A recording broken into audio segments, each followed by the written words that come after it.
¿Ya está grabando?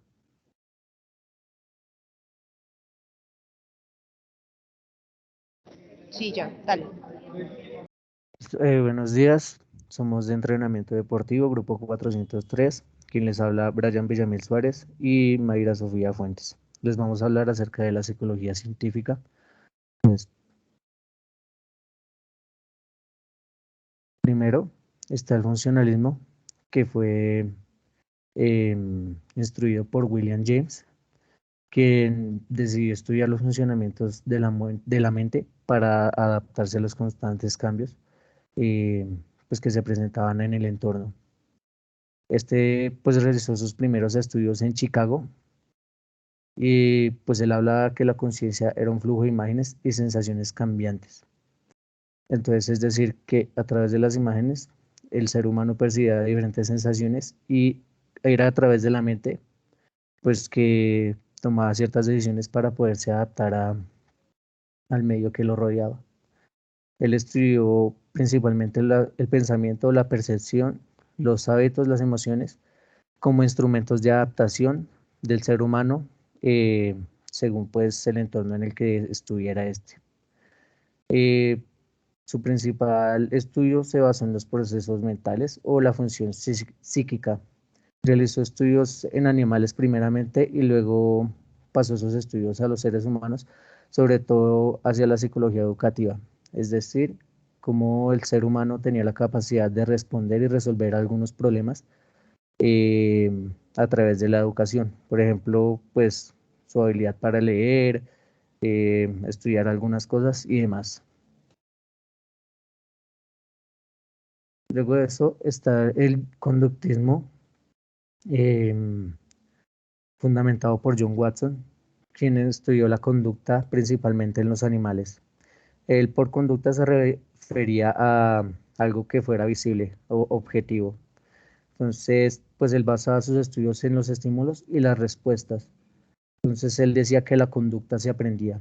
Entonces, al decir esto, pues él se refería como a la adoctrinación mediante un conjunto de enseñanzas hacia la persona. Entonces, por ejemplo, él podía decir que voy a tomar unos niños y decir, puedo convertirlos en el mejor hombre para el futuro o lo puedo convertir en el mejor criminal a futuro.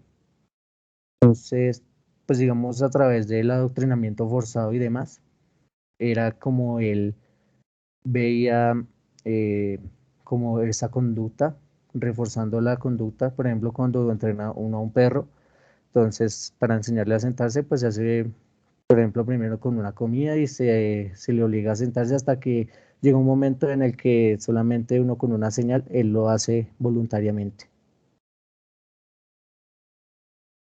Y luego tenemos la psicología gestal, está dejado de lado el conductismo y el funcionalismo.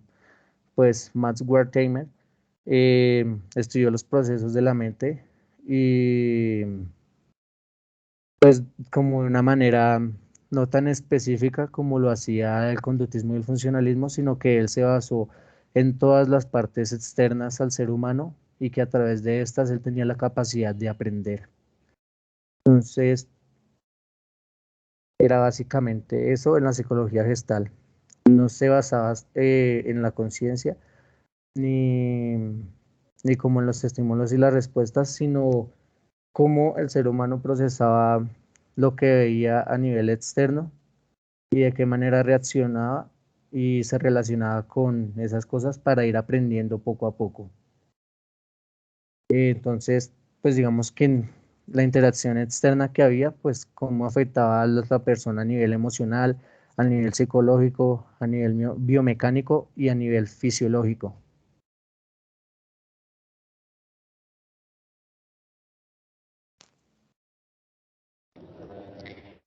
Bueno, respecto a las emociones y los sentimientos, el conductismo, y eso va aplicado a que el sentir es una actividad o una conducta que se puede relacionar con lo que nosotros sentimos y es como una experiencia subjetiva.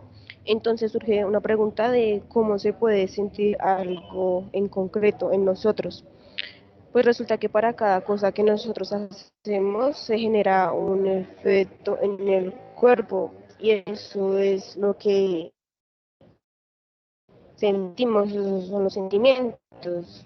Eso quiere decir que una actividad involuntaria del cuerpo relacionada con una voluntaria o con un acontecimiento. Entonces, como ejemplo, podemos dar cuando ocurre alguna tragedia o que es un factor externo que influye en un momento de pánico, de nervios o pues de felicidad. Siguiente.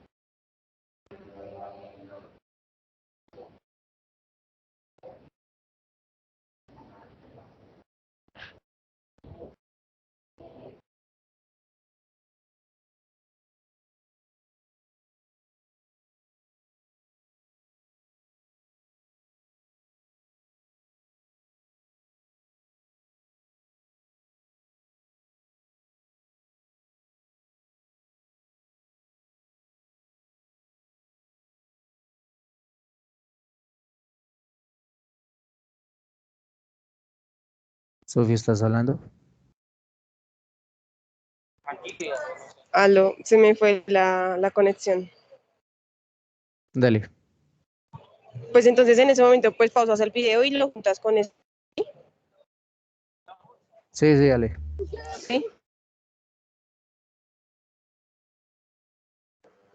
Espera, dame un segundo.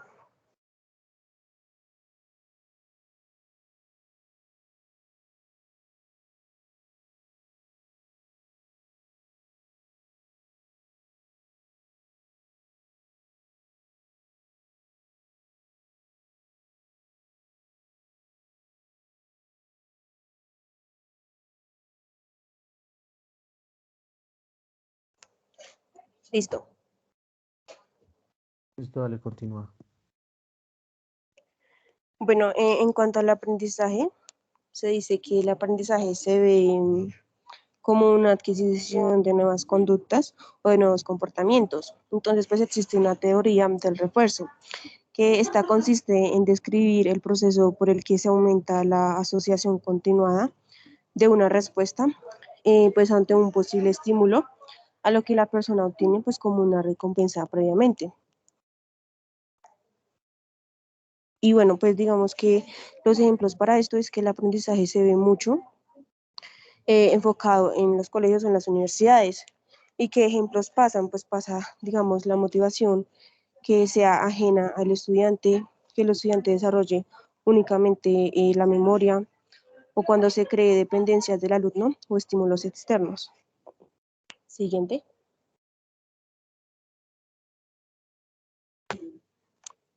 Y bueno, este modelo psicológico puede ayudar a las carreras y a la vida.